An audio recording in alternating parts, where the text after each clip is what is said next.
la mayoría de mujeres que tienen síndrome ovario poliquístico cuando hacen un tratamiento natural, equilibran sus hormonas y se ayudan de todos estos factores que afectan en esta infertilidad, pues la mayoría pueden quedarse embarazadas de una manera exitosa, ¿vale? Digo la mayoría porque no puedo decir obviamente todas, pero no es una esterilidad, ¿vale? Hay que diferenciar entre esterilidad e infertilidad y bueno, se pueden hacer muchas cosas para mejorar la fertilidad de una mujer con síndrome ovario poliquístico. Entonces, ¿cómo lo vamos a estructurar? Bueno, primero me gusta un poco hablar de las causas, porque claro, de repente decir tips sin ni siquiera entender por qué no me puedo quedar embarazada en primer lugar, ¿no? ¿Cuál es la causa raíz de esto? Pues claro, no tiene tanto sentido, ¿no? Entonces, bajo mi punto de vista, el principal motivo por el que las mujeres que tienen síndrome ovario poliquístico no les resulta tan sencillo, algunas sí, pero a otras no les resulta tan sencillo quedarse embarazadas, es porque existe una anovulación o ovulamos de una manera irregular. Entonces, claro, es complicado quedarse embarazada cuando no sabemos cuándo vamos a ovular o literal no estamos ovulando, ¿no? Entonces, de manera obvia, pues no podemos concebir. Entonces, claro, si tiramos de la cuerda, como siempre tenemos que hacer en esto, ¿no? Porque sí que es verdad que pues, muchas de vosotras me preguntáis tips para quedarse embarazada, tips para esto, tips para lo otro. Pero un poco el enfoque es un poco diferente, ¿no? El enfoque tenemos que llevarlo al por qué no estoy ovulando en primer lugar, ¿no? Entonces no podemos de repente decir, venga, vamos a hacer todo esto para quedarnos embarazadas, ¿no? Para mejorar la fertilidad. Tenemos que tirar de la cuerda y tenemos que averiguar el motivo por el cual tú no estás ovulando, ¿no? Entonces, bueno, normalmente vemos que la mujer que tiene síndrome ovario poliquístico pues puede que no esté ovulando por varios factores, pero uno de ellos es lo que se llama hiperinsulinemia, ¿no? Que es exceso de insulina circulante, ¿vale? La insulina, no vamos a ir en súper detalle de todo esto porque ya además hice un vídeo hablando de resistencia a la insulina y la semana pasada hablamos un poquito más de esto.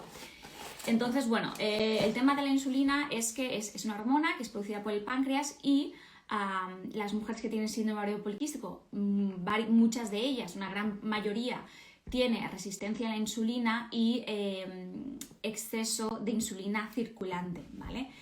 Esto produce una serie de cambios en el metabolismo y en las hormonas que alteran el eje hipotálamo-hipófisis gonadal, ¿no? Que es un poco, hipotálamo y hipófisis son unas glándulas endocrinas que se sitúan en el cerebro, que son los jefes de orquesta, ¿no? El jefe de orquesta es el hipotálamo y la hipófisis es un poco la asistente.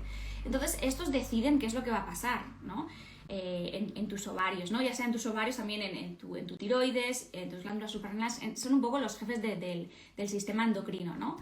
Entonces, bueno, pues, ¿qué es lo que pasa cuando tenemos hiperinsulinemia o exceso de insulina circulante? Bueno, lo que se ve que en mujeres que tienen síndrome ovario poliquístico es que cuando hay exceso de insulina circulante, toda esta insulina estimula a la hipófisis, ¿vale? Que es esta glándula que está en el cerebro, a producir más hormona luteinizante, que es una hormona que le da la señal al ovario de que hay que ovular, ¿no? Es un poco la hormona que tiene que estar bajita durante todo el ciclo menstrual, pero justo antes de la ovulación se eleva y da un pico bastante elevado para romper ese folículo, ¿no? Ese folículo que ya está maduro y que ese folículo expulse pues el óvulo, ¿no? Entonces, para que exista esta ruptura, tiene que haber este pico de hormona luteinizante. Bueno, os lo voy a enseñar ahora con un gráfico que he hecho así en colores para las que no entendáis muy bien de qué hablo, ¿no? De estas hormonas. Pero claro, es que como es un poco complejo y no tenemos tanto rato, bueno, pues lo voy a decir así un poquito por encima. Entonces, bueno, ¿qué es lo que pasa cuando la hormona luteinizante pues está estimulada constantemente, la pituitaria está constantemente estimulada por la insulina. Bueno, pues que los niveles de hormona luteinizante están crónicamente elevados, que esto seguro que muchas de vosotras os sentiréis identificadas cuando habéis ido al gine y os han hecho un análisis de sangre y os ha salido la hormona folículo estimulante y la hormona luteinizante revertida, donde debería estar la hormona folículo estimulante dominando, está la luteinizante, y entonces esto hace pues que haya una imposibilidad de ovular, porque no hay ese cambio brusco, ¿no?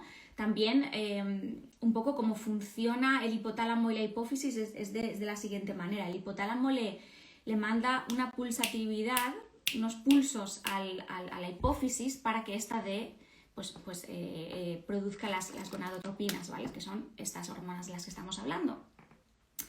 Entonces, ¿qué pasa? Cuando esos pulsos son lentos, esto es súper resumido, ¿vale? Esquemáticamente. Cuando esos pulsos son lentos, ¿vale? Entonces la hipófisis produce más hormona folículo estimulante y esta hormona le da la señal al ovario de que pues los folículos tienen que madurar, vamos a madurar esos folículos y entonces empiezan pues en esa foliculogénesis, ¿no? En ese proceso de maduración de folículos, ¿vale? ¿Qué pasa? Que normalmente cuando una está dominando, cuando la folículo estimulante está dominando, la luteinizante queda rezagada, ¿no? Como que una domina sobre la otra. Vale, entonces cuando el hipotálamo le da un pulso a la hipófisis, le da una señal más rápida, un pulso mucho más rápido, entonces la hipófisis entiende que tiene que producir hormona luteinizante, ¿no? Entonces así lo hace. ¿Qué es lo que pasa? Que cuando tenemos esa pulsatividad tan rápida hay una mayor dominancia de hormona luteinizante y la hormona folículo estimulante se queda rezagada. Entonces esto es un fastidio porque no tenemos suficiente hormona folículo estimulante para estimular a esos folículos a que crezcan y maduren y alcancen un tamaño óptimo para la ovulación, claro. Entonces pues se quedan rezagados, ¿no? Se quedan más pequeñitos, no tienen el tamaño idóneo y luego pues lo que vemos, ¿no? No hay ese cambio brusco donde la hormona luteinizante está bajita y de repente tiene ese pico para ovular, ¿no? Entonces vemos que ahí hay una disfunción, ¿no? Los folículos, por eso cuando vais al gine y os hace una ecografía transvaginal, vemos que hay microfolículos que son pequeñitos, ¿verdad? Y que ninguno de ellos tiene el suficiente tamaño para ovular, ¿no? Que se quedan todo pues como en tamaño pequeñito, ¿no? Claro, y luego vemos que es que la hormona luteinizante está dominando y la hormona folículo estimulante está rezagada, ¿no? Entonces aquí vemos un poco esa relación entre estas hormonas y el ovario poliquístico en ecografía pélvica. Bueno, espero que estéis entendiendo lo que estoy diciendo. Si no me lo decís, intento decirlo un poco más sencillo, pero bueno, seguro que vosotras más o menos habéis visto algún análisis hormonal y habéis visto pues estas hormonas, ¿no? La hormona folículo estimulante y la hormona luteinizante. Ok. Bueno, entonces por ahí ya vemos que, chicas, que ya puede haber una anovulación, ¿vale? Los folículos están estancados en ese proceso de maduración y no hay suficiente pico de hormona luteinizante para que exista una ovulación, ¿no? Entonces, vale. Entonces, bueno, esto es una causa de la anovulación. Vale, otra cosa que también sucede con el tema de la hiperinsulinemia, que también afecta en este proceso de falta de maduración de esos folículos, es que cuando tenemos exceso de insulina circulante, los ovarios de las mujeres con SOP son como hipersensibles a la insulina, ¿no? Como que con poquita insulina enseguida pues hace que produzcan mayor testosterona, ¿no? Que es un andrógeno, que las mujeres tenemos niveles de testosterona normalmente más bajitos que los hombres, obviamente. Sin embargo, las mujeres con SOP pues en muchos casos los tenemos más elevados. Entonces, bueno, lo que sucede aquí es que la insulina estimula a esos folículos y esos folículos producen más testosterona de la cuenta, ¿vale? Entonces la testosterona se produce en la célula de fuera, la célula externa del folículo, que es la célula teca, no importa el nombre, pero lo que se ha visto que también sucede con la testosterona es que además de que nos da unos síntomas que no nos gustan nada, ¿no? Pues como el acné, la caída de cabello y todo esto, el hirsutismo, etc. Entonces, bueno, lo que también se ha visto que sucede es que la testosterona se queda acumulada en esta célula, en esta parte, vamos a decirlo como la capa externa del folículo, ¿vale? Se queda acumulada en esa capa externa del folículo y esto impide que crezca y se desarrolle de una manera óptima. Es como que esa capa está como más gruesa, ¿no? Más difícil para ese folículo que vaya cogiendo madurez y vaya creciendo, ¿vale? Entonces, bueno, por ahí también vemos esta asociación, ¿no? Lo que vemos que el problema principal es que esos pobres folículos no están creciendo de manera óptima y no están madurando lo suficiente para alcanzar esa ovulación, ¿no? Y bueno, y si lo hacen, de repente, pues lo que sucede es esto, ¿no? Que a veces esa hormona luteinizante no está crónicamente elevada, no está dando ese pico necesario para romper el folículo y ovular. Ok. Entonces, por aquí tenemos una posible causa, ¿no? La posible causa de la anovulación. Entonces, claro, si queremos dar unos tips para quedarnos embarazada, tenemos definitivamente que restablecer ovulación, impulsar ovulación, o sea, trabajar en una ovulación regular, ¿no? Obviamente. Entonces, claro, si existe hiperinsulinemia, el exceso de insulina circulante es lo primero que tenemos que trabajar para que esto no se dé. Vemos cómo esa hiperinsulinemia tiene un montón de consecuencias, no solamente que pues la acumulación de grasa, ¿sabes? A través en el eje principal del hipotálamo hipófisis gonadal, ¿ok? Entonces, bueno, ¿qué vamos a hacer aquí?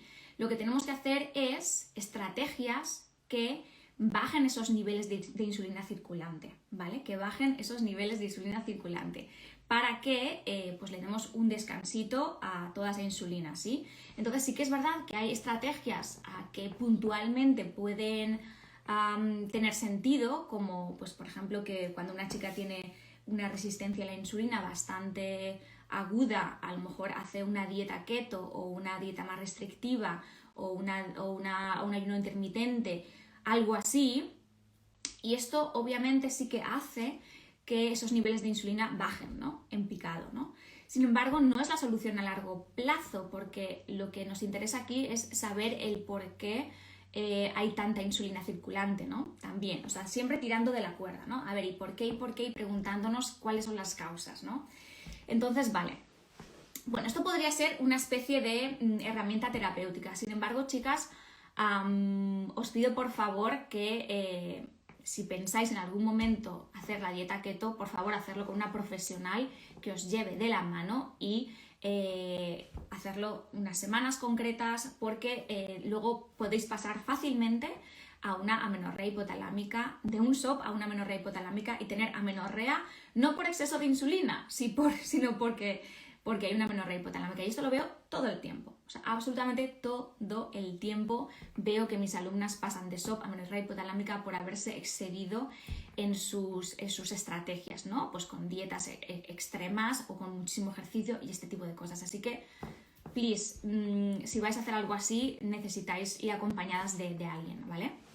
Ok, entonces, bueno, si tiramos un poco de la cuerda y decimos, vale, pues, ¿por qué tengo tanta insulina? En primer lugar, tenemos que hablar de la resistencia a la insulina, ¿no? La resistencia a la insulina, que ya hablé de esto un poco más en detalle en el vídeo de la semana pasada, en el directo de la semana pasada. Aquí hablamos qué es lo que pasa, ¿no? Cuando nuestras células son resistentes. Y hablamos de qué cositas podemos hacer para mejorar esa resistencia a la insulina y para bajar esos niveles de insulina circulante. Hablamos de cómo de importante era equilibrar los niveles de glucosa en sangre, que no existan hiperglucemias ni hipoglucemias, ¿verdad? Mantenerlos estables, y hablamos de algunos tips de cómo equilibrar los niveles de glucosa en sangre, ¿vale? Y cómo de importante es esto para controlar los niveles de insulina, ¿ok? Y para mejorar la resistencia a la insulina. Entonces, esto no vamos a hablar de esto otra vez porque si no estaríamos 1000 años aquí, pero si os interesa, que es súper importante, echarle un vistazo al directo de la semana pasada, ¿vale? Que está guardado en IGTV, en mi cuenta. Entonces, vale, por aquí vemos un poco la causa que puede venir, ¿no? Cuando existe un exceso de insulina. Sin embargo, también hay otras causas, es un poco como la causa principal, pero también hay otras causas, porque ahora vemos también que hay muchas chicas pues que de repente tienen un SOP que es un poco más tendencia adrenal, donde existen niveles de cortisol más elevados, donde son chicas que tienen tendencia a estrés, ¿verdad? Entonces, estas chicas, solamente el estrés ya puede interferir en este eje del que hablamos e inhibir la ovulación.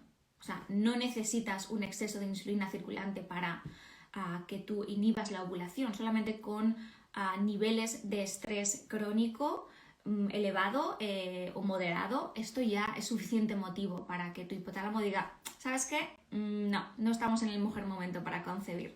Entonces, claro, por ahí habría que ver si tu caso es más tirando a este tipo de chicas, más una tendencia más de delgadita, ¿no? Pues que no tenéis tanta tendencia a acumular exceso de peso o a dificultad a perder peso, que sois chicas que a lo mejor pues tenéis más tendencia a hacer ejercicio, a ser hiperactivas, pues sois puro nervio, este tipo de personalidades también que trabajáis mucho o sois autoexigentes, ¿vale? Esto por aquí lo veo mucho, ¿no? Este tipo de personalidad y de chicas muy activas con chicas más delgaditas que tienen más tendencia a esto, ¿no? Que el estrés sea pues esa causa principal y que luego vemos que sus niveles de glucosa en sangre más o menos están bien, vemos que los niveles de insulina basal están ok, si hacemos curva de glucosa también vemos que el problema ya no tanto es el exceso de insulina circulante, pero es más otras cosas, ¿no? Que vienen con el tema del SOP suprarrenal. Bueno, entonces claro, ahí tendríamos que trabajar en la gestión de estrés y trabajar en qué otras cosas puede ir de la mano. Si hay un hipotiroidismo, muchas veces también hipotiroidismo es una de las variables, uno de los factores que muchas veces se pasan por alto, pero vemos que aunque la TSH esté más o menos bien, vemos que no hay una buena conversión de la hormona T4 o la hormona T3, ¿vale? Entonces la función tiroidea es de vital importancia, ¿vale? Y también un hipotiroidismo también es causa suficiente para que exista una anovulación, ¿vale? Que inhiba la ovulación. Entonces, bueno, vemos que no solamente el típico SOP que tiene resistencia a la insulina puede tener menstruaciones, o sea, puede tener ciclos menstruales anovulatorios, ¿no? Los otros también. Entonces, bueno, lo importante es un poco ver cuál es tu caso, ¿no? Y saber muy bien, pues conocerte, ¿no? Y no seguir un poco, pues, lo que todo el mundo hace, por así decirlo, porque como hay tantos fenotipos SOP y las mujeres que tienen SOP son muy diferentes, una dieta para una mujer que tiene un perfil no va a servir para una mujer que tiene otro perfil. Entonces, sí que podemos hablar de reducir inflamación, reducir estrés oxidativo, promover un movimiento saludable, gestión de estrés para ambos casos es importante, pero cuando hablamos más de dieta en concreto, sería interesante, pues eso, ver más tu perfil, ¿no? Para esto. Por eso os digo que siempre pues trabajéis con alguien que sepa del tema para que os lleve de la mano, ¿no? Y bueno, y sea más fácil para vosotras, para que tampoco estéis cometiendo un montón de errores, ¿no? Como me ha pasado a mí en el pasado y muchas chicas que veo que pues eso, que llevan un año haciendo la dieta keto, por ejemplo, y ya casi están en una disfunción adrenal, ¿no? Entonces, bueno, espero que no os esté liando con todo esto. Si no, os estoy diciendo que puede haber hiperinsulinemia, puede haber otras causas como estrés, puede haber hipotiroidismo. Entonces, son diferentes causas que influyen en que no exista ovulación, ¿vale? Entonces, tenemos que tirar de la cuerda. Ok, ahora vamos a ver qué hora es que no me quiero... Vale. Entonces, bueno, déjame mirar mis notas que no me pierda nada.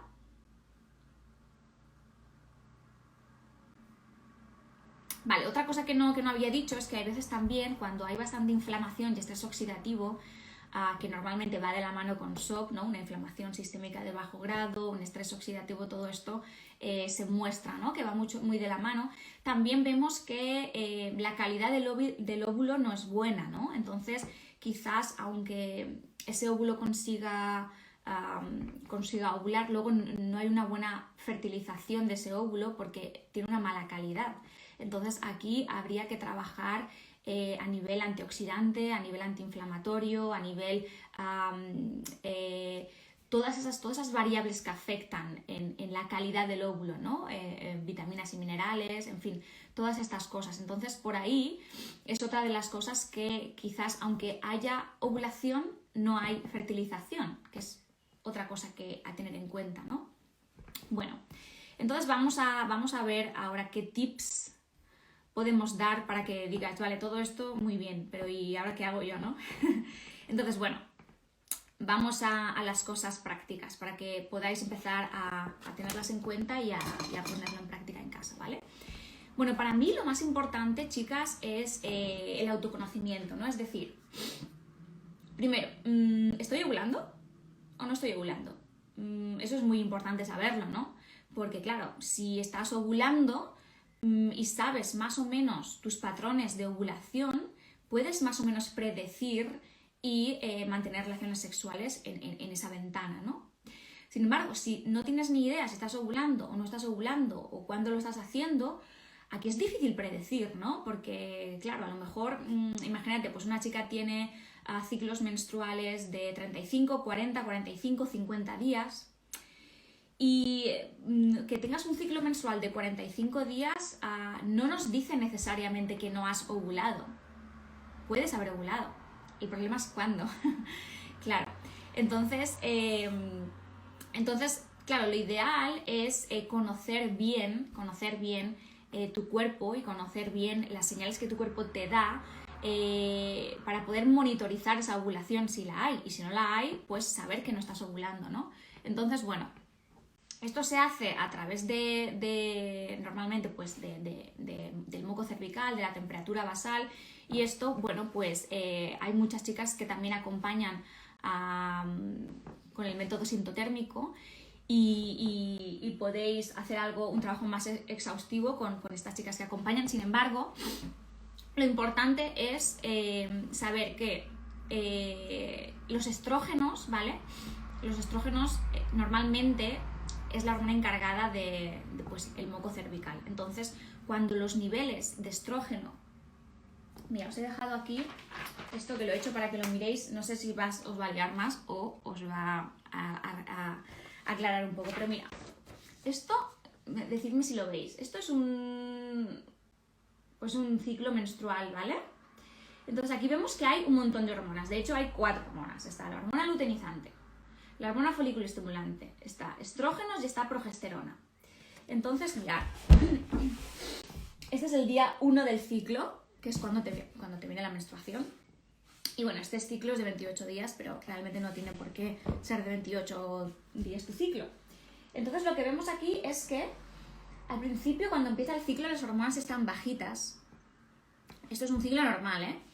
Y normalmente lo que pasa es que los estrógenos, que es esta línea gris-negra, empiezan a subir poquito a poquito, y justo antes de la ovulación, alrededor del día 14, si ovulas en el día 14, puedes no, pues justo antes de la ovulación hay un pico de estrógenos, ¿verdad? Mirad que este pico de aquí es la hormona luteinizante, la línea morada, no sé si lo veis, sí lo veo, vale.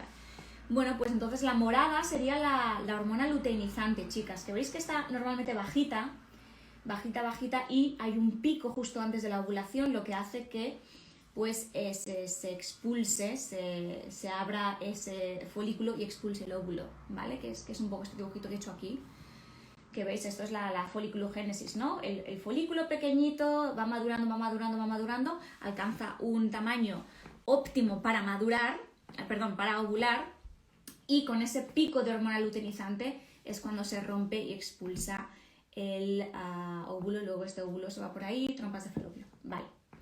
Entonces, claro, necesitamos este pico, ¿no? Si, por ejemplo, tenemos niveles de hormona luteinizante súper altos todo durante el ciclo, no se va a poder dar este pico, que es lo que nos interesa para que se rompa el folículo y expulse el óvulo. Bueno, entonces os estaba hablando de que el encargado del moco cervical es básicamente los estrógenos, que al principio del ciclo pues están bajitos y luego justo antes también de la ovulación da un pico bastante alto, ¿vale?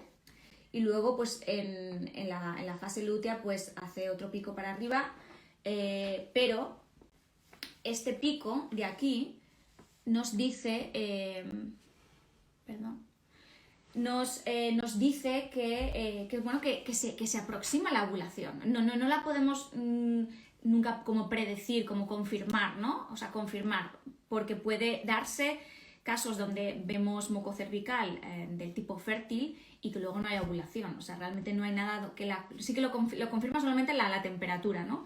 Pero claro, eso ya ha pasado la ovulación. Pero para predecir aproximadamente podemos decir, vale, el estrógeno sube y un poco cuando los picos de estrógenos más elevados vemos que es el típico moco cervical de tipo clara de huevo, ¿vale? Que seguro que lo habéis escuchado un montón de veces, pues que es ese tipo más transparente, muy resbaladizo, ¿verdad? Pues que lo coges con las manos y no se separa, ¿verdad? Que es muy elástico. Pues este tipo de moco que lo podemos ver pues cuando estamos duchándonos o cuando nos despertamos y llevamos pantalones de pijama, lo podemos observar y tocar. Y se parece a la clara de huevo cruda, es este tipo de moco así. ¿Lo habéis visto o no?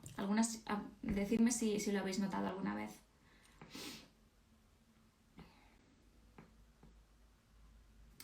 Vale.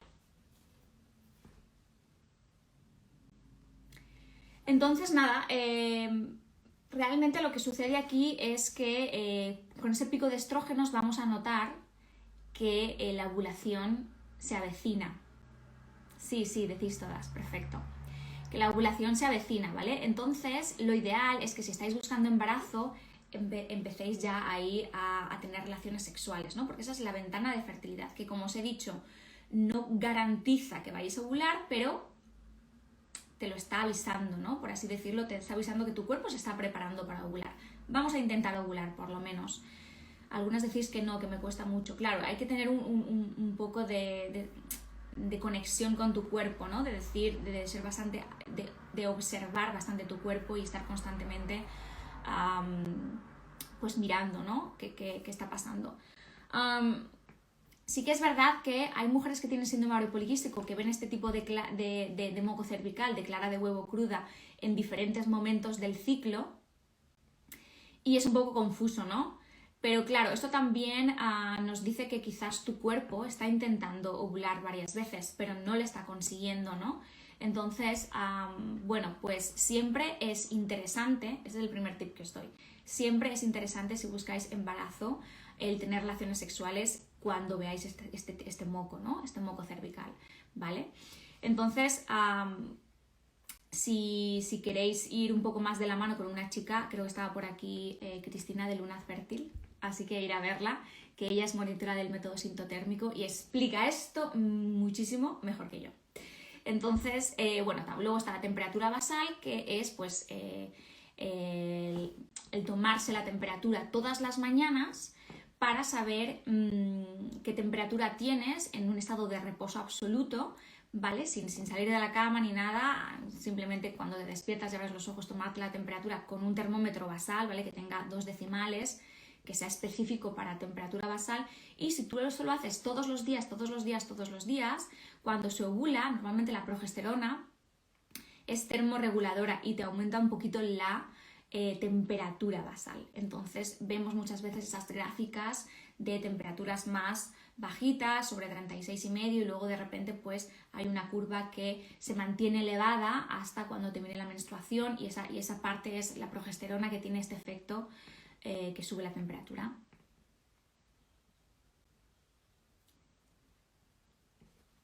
¿Se podría quedar embarazada el día que ovulas o el día después? Bueno, hay una especie de ventana, ¿no?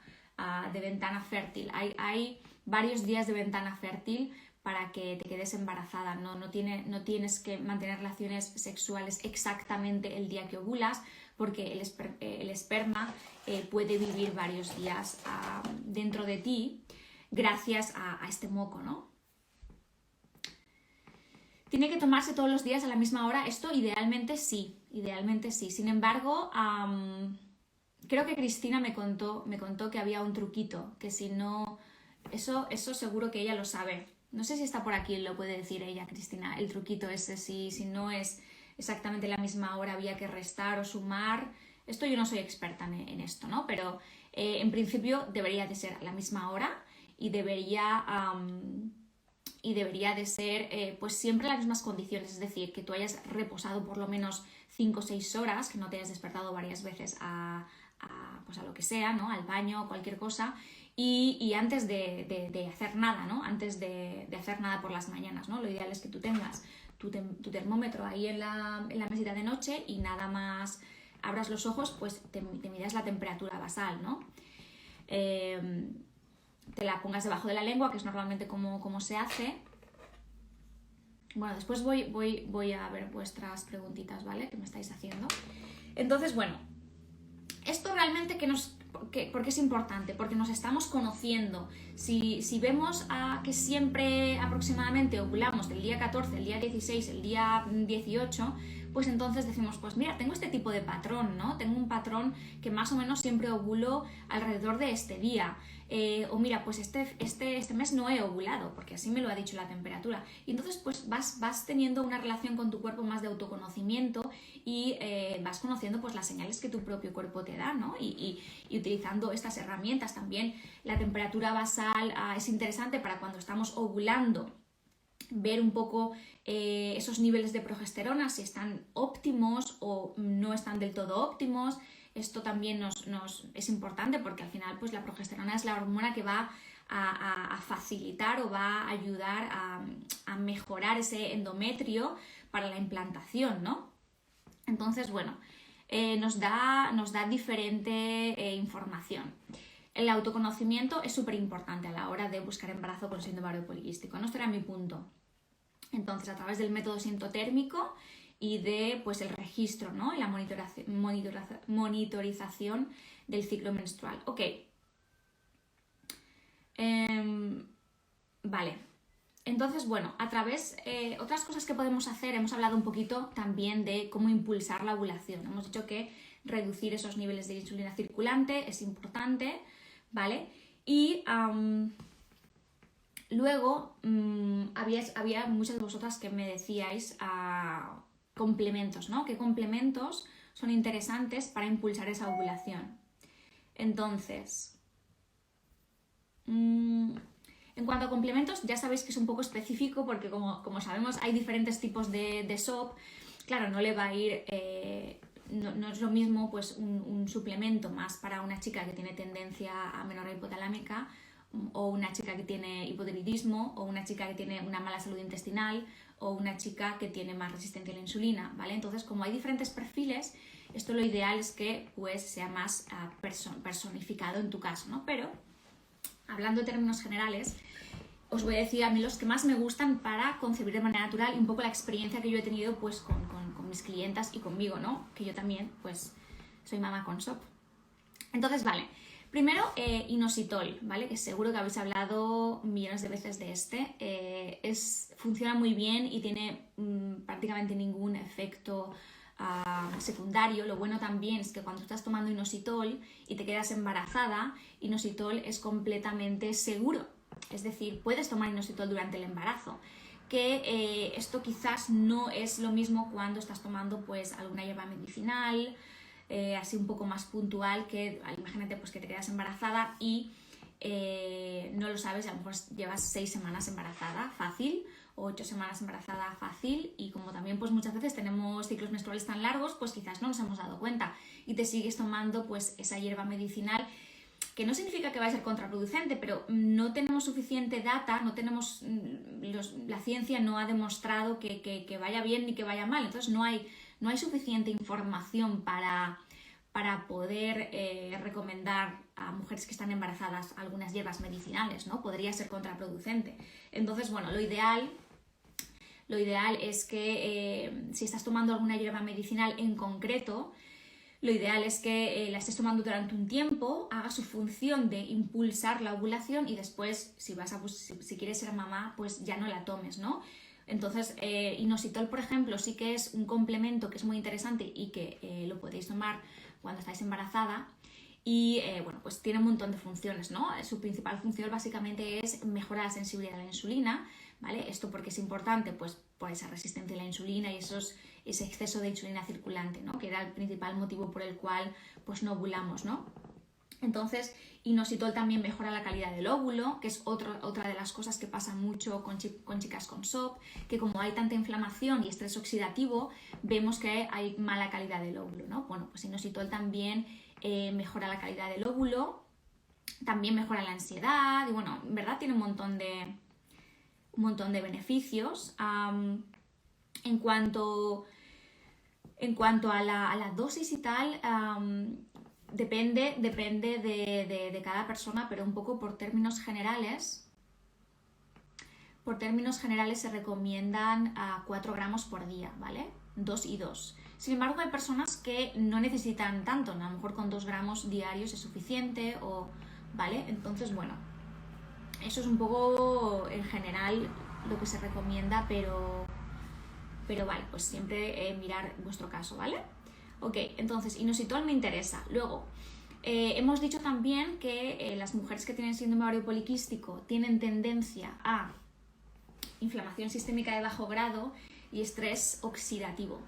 Entonces, para mí tiene sentido, y lo veo todos los días, pues que además de trabajar en esa inflamación, ¿verdad? Pues eliminando todos esos factores que pueden ser proinflamatorios, pues ¿qué puede ser proinflamatorio, no? Pues el estrés, el dormir mal, pues todos esos alimentos proinflamatorios, como muchas veces seguramente habéis visto ya en mis posts, yo os hablo de pues retirar lácteos de vaca, de ultraprocesados, cosas que tengan pues muchos aditivos, a retirar gluten, especialmente el trigo, que es más inflamatorio, ¿verdad? Alcohol y todo esto. Si fumáis, fumar es súper mega inflamatorio, ¿vale? Entonces todos esos factores que son proinflamatorios que afectan y que agravan esa inflamación sistémica de bajo grado, hay que trabajar en reducirlos, ¿no? Y luego lo mismo sucede con el estrés oxidativo. Entonces, además de trabajar esto con tus hábitos de vida, algún suplemento interesante para mejorar el estrés oxidativo y la inflamación. La inflamación, por ejemplo, zinc es un mineral que es muy interesante para mujeres con síndrome ovario poliquístico porque tiene muchas funciones. Primero es antiinflamatorio, que nos interesa mucho. Segundo, cuando hay acné, mejora muchísimo ese acné, ¿vale? Yo, por ejemplo, he sido una chica con SOP con mucho acné y sé que es muy frustrante. Yo tenía todo esto pues con mucho acné hormonal y bueno, pues zinc puede ser una ayudita muy interesante para las chicas que tengan tendencia a tener acné.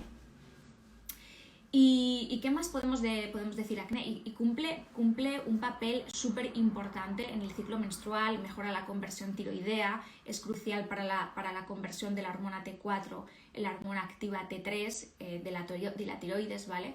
Entonces, bueno, es un mineral importante para suplementar, ¿ok? Bueno, lo podéis suplementar. Mira, yo aquí tengo una marca que me gusta, no sé si puedo sacarla.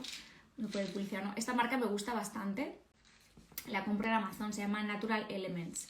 Y estos son 25 miligramos de zinc, ¿vale? Que esta es una dosis, está ok. Hay dosis más elevadas, pero eso ya tendría que ser, alguien te lo tiene que prescribir. Pero sería un suplemento interesante, un complemento interesante, ¿vale? A la hora de mejorar esa respuesta inflamatoria. Ok, aquí no tengo, porque he cogido algunos complementos para enseñaros. Aquí no tengo vitamina D, pero vitamina D también es una vitamina súper importante para el ciclo menstrual. De hecho, hay muchísimos estudios que relacionan la deficiencia de vitamina D con mujeres con síndrome ovario poliquístico, o de hecho que mujeres con síndrome ovario poliquístico tienen tendencia a tener deficiencia de vitamina D. Entonces, bueno, es interesante mirarse los niveles de vitamina D si vas a hacerte un análisis de sangre, ¿vale? Normalmente tienen que estar, los niveles óptimos son aproximadamente a partir de 50-70, ¿vale? Nanogramos. Entonces, lo ideal es que lo mires. Si tienes deficiencia, tienes que tomar vitamina D, porque es tan importante que cumple el rol de una hormona en tu cuerpo, ¿vale? Es súper importante para la fertilidad. Entonces, si tienes deficiencia, puedes tomar 4.000 unidades internacionales. Si no la tienes, pues 1.000, 2.000. Pero bueno, controlarse los niveles de vitamina D es súper importante, ¿vale? Entonces, bueno, para mí este es otro de los suplementos clave, especialmente si hay deficiencia, ¿sí? Vitamina D. Ok, bueno, hay otra cosa que veo bastante a menudo y es que hay muchas mujeres que tienen síndrome ovario poliquístico que también tienen una mala salud intestinal, que quizás se ha normalizado, pero ponerme por aquí si os identificáis con esto, que también experimentáis pues bastante hinchazón o distensión abdominal, gases, malestar, estreñimiento, diarrea, ¿verdad? Entonces, por aquí esto es una fuente de inflamación, ¿no?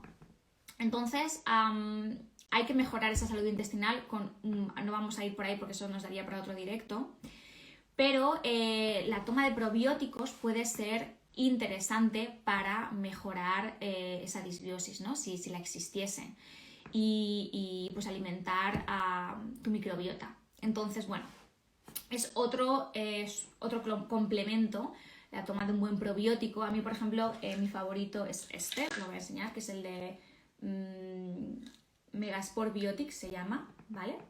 Y este me gusta mucho porque es probiótico basado en esporas, que realmente pues cuando lo tomamos no se muere en la digestión, ¿no? Realmente con los ácidos de la digestión, sino que pasa directamente al colon y ahí es donde coloniza, ¿no? Que es lo que interesa, ¿no? Que plante semilla en el colon.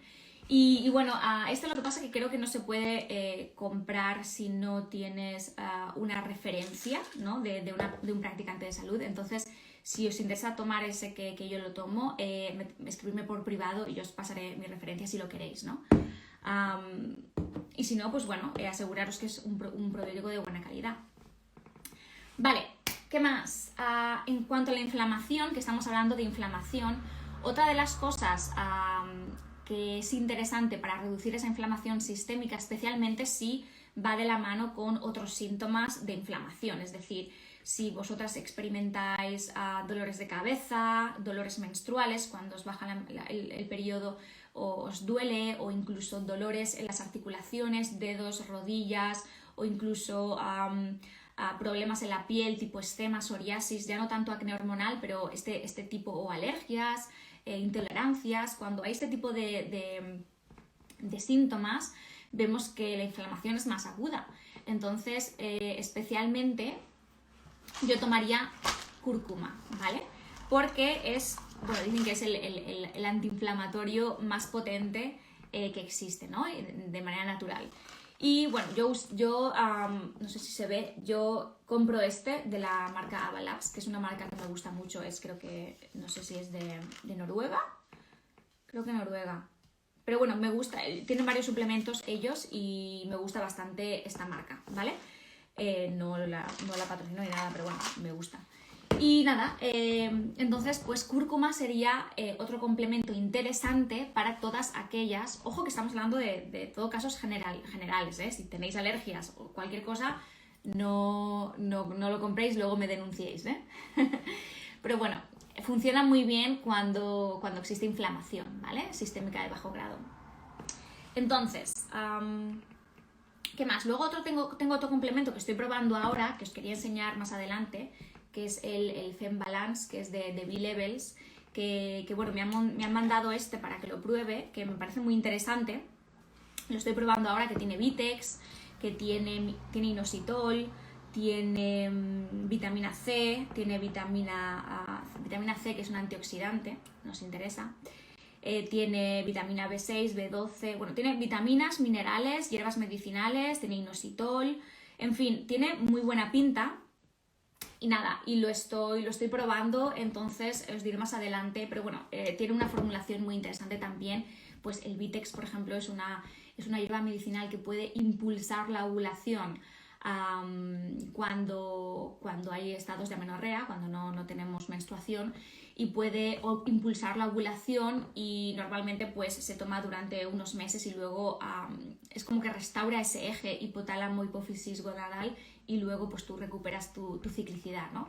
Entonces es interesante para muchas de vosotras que tengáis niveles de prolactina elevados, que también es algo muy típico de mujeres que tenemos en ovario poliquístico, que tenemos la prolactina elevada, ¿no? Hiperprolactinemia. Entonces, bueno, pues sería interesante por ahí. Y también para las que tenéis bajos niveles de progesterona, ¿vale? Normalmente cuando hay una menstruación y varios días antes hay un manchado marroncito que a lo mejor un día antes no, pero cuando ya pasan de 2-3 días de manchado marroncito, esto nos puede decir que ese cuerpo lúteo, que es la glándula que produce progesterona, pues ya se está muriendo, por así decirlo, antes de tiempo, ¿no? Y que no es un cuerpo lúteo bien formado que dure suficientes días. Uy, espera, que le doy. Vale. Entonces, bueno, pues Vitex también es excelente para mejorar esos niveles de progesterona y para varias cosas, ¿no? Entonces, bueno, pues me parece interesante, ¿no? Si os interesa, yo de este creo que tengo un descuento que me han dicho los chicos, así que escribidme por privado si os interesa y os doy la referencia, ¿vale? Entonces, bueno, pues hemos hablado de varios complementos: inositol, zinc, vitamina D, probióticos, Vitex. Una de vosotras por ahí me decía magnesio. Magnesio también es uno de los minerales de mis minerales favoritos, porque es muy fácil ser deficiente en magnesio, porque el magnesio es el primer mineral que se depleta, ¿no? O que se excreta cuando tenemos estrés, ¿no? Y bueno, vivimos en el siglo XXI, quien tiene un poco de estrés en su vida. Entonces, dicen bueno, pues que casi el 97% de la población es deficiente en magnesio, ¿no? Incluso ahora, pues, los alimentos que son ricos en magnesio no tienen tanto magnesio como antes, como hace 100 años, ¿no? Las espinacas y los vegetales de hoja verde, etc. Entonces, los suelos están más empobrecidos, etc. Entonces, bueno, suplementar con magnesio sería interesante también, ¿vale? También ayuda pues a relajarnos, ¿vale? Relaja el sistema nervioso, etc. Entonces, bueno, y es clave en el ciclo menstrual. Pero bueno, como no os quiero liar con tanta suplementación, yo os quería presentar un poco estos que son para mí interesantes, ¿vale? Hemos hablado de antiinflamatorios, para impulsar la ovulación, para mejorar esa hiperinsulinemia, ¿vale? Luego, en cuanto a antioxidantes, también me gusta mucho uno que no está aquí porque ya no tengo, que se llama NAC, N-acetilcisteína, que es un antioxidante y está literal diseñado mejora los niveles de nuestro antioxidante endógeno, ¿vale? ¿No es malo tomar tantos suplementos a la vez? Bueno, pues esto me lo preguntáis una de vosotras. Pues, ¿sabes qué? Al principio hay probablemente una necesidad más importante de complementos, especialmente cuando vienen de vitaminas y minerales, porque tú imagínate, venimos de tomar una toma de anticonceptivos 15 años o 10 años, cuando las anticonceptivas depletan muchísimos nutrientes. Venimos de niveles de estrés que depletan muchísimos nutrientes. Venimos de alimentación regular. O sea, muchas veces vemos que mujeres con SOP tienen una deficiencia nutricional y una deficiencia de vitaminas y minerales, ¿no? Entonces, aunque no sea de una manera crónica, al principio, para regular esas hormonas, impulsar ese eje, volver a restaurar esa ovulación, muchas veces es muy interesante tener esa ayudita de complementos, especialmente cuando son vitaminas y minerales clave, ¿no? Que son clave en el equilibrio hormonal, ¿no? Y que quizás no se pueden adquirir completamente a través de la alimentación, ¿no? Que sería lo ideal. Sin embargo, esto no significa, Vega, que tengas que estar constantemente tomándote vitaminas y minerales para el resto de tu vida, no.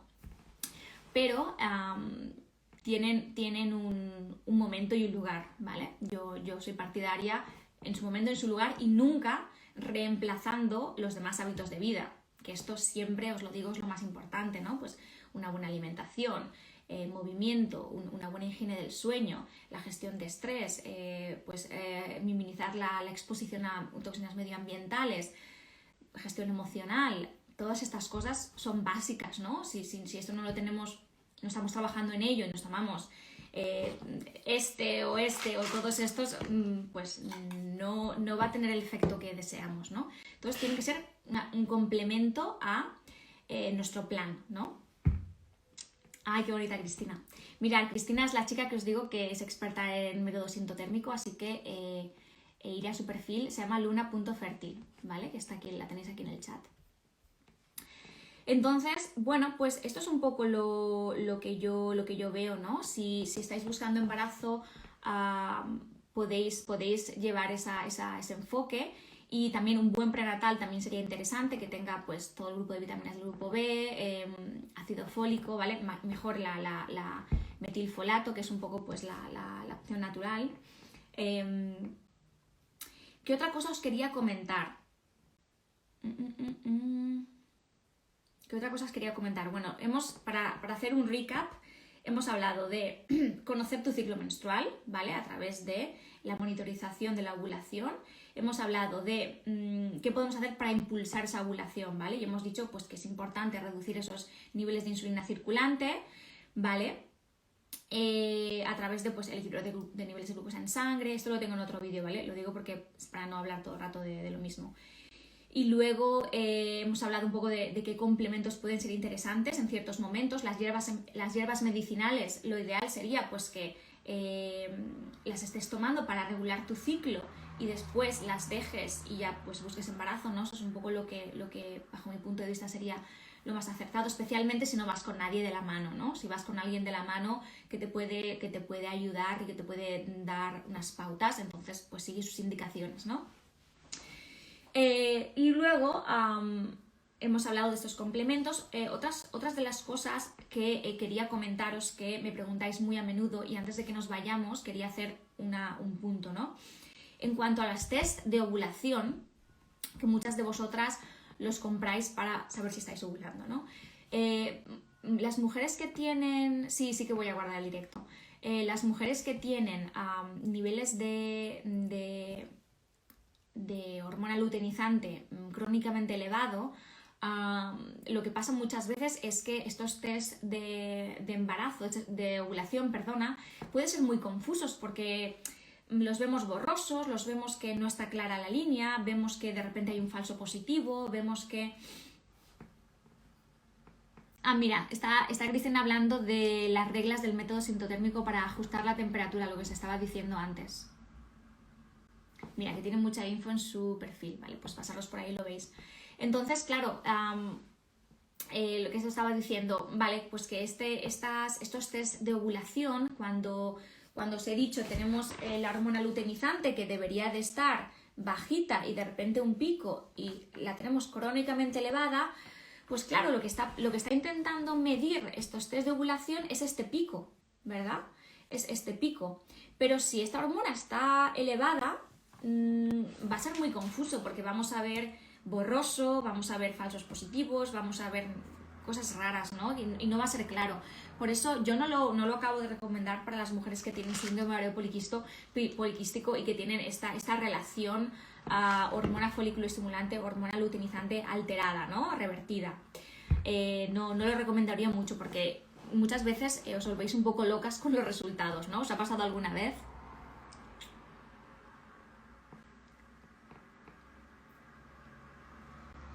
Yo creo que sí os habrá pasado muchas de vosotras que estáis con este tipo de test de ovulación. Vale. Y también otro punto que quería deciros antes de irnos, que ya es una horita, es todas aquellas de vosotras que pues ya lleváis un tiempo, imagínate un año intentando y no encontráis vuestro positivo y que vais a someteros a un proceso de reproducción asistida. Es importante que también estéis a la vez trabajando en el tema natural, porque tú ten en cuenta que, bajo mi punto de vista, cuando tu cuerpo no está ovulando, nuestro cuerpo es increíblemente sabio, ¿no? O sea, muchas veces no estamos ovulando porque hay algo detrás que hay que averiguar, ¿no? Entonces, hay que trabajar en estas causas, hay que trabajar las causas de esa anovulación, porque luego nos sometemos a un método de reproducción asistida que puede tener éxito o no puede tener éxito, pero no podemos ignorar un poco pues la sabiduría de nuestro cuerpo. Entonces yo creo que si vais a someteros a un tipo de reproducción asistida, que yo en absoluto estoy en contra, en absoluto, solo que os digo que las posibilidades de éxito van a ser mucho mayores si vais de la mano con alguien que os acompañe y que mejore vuestro plan nutricional, que mejore vuestra gestión de estrés, que os dé unos complementos naturales que os vayan a ayudar a mejorar pues ese perfil metabólico, etcétera. Que vaya pues, de la mano con vosotras, que os ayude a optimizar vuestra salud, ¿vale? Porque muchas me lo preguntáis y lo veo, ¿no? No voy a hacer tu programa o no voy a trabajar contigo porque voy a hacerme una reproducción asistida. Bueno, pero no están reñidas una cosa de la otra. De hecho, las cosas naturales, cuando equilibramos nuestras hormonas de manera natural y luego hacemos una reproducción asistida, las posibilidades de éxito aumentan de una manera increíble. Os lo digo porque lo veo también todos los días. Entonces, bueno, esos dos datitos quería daros por si alguna de vosotras está en este viaje. Mira, ¿ves? Nadie dice que está en el proceso de reproducción asistida. Entonces, bueno, pues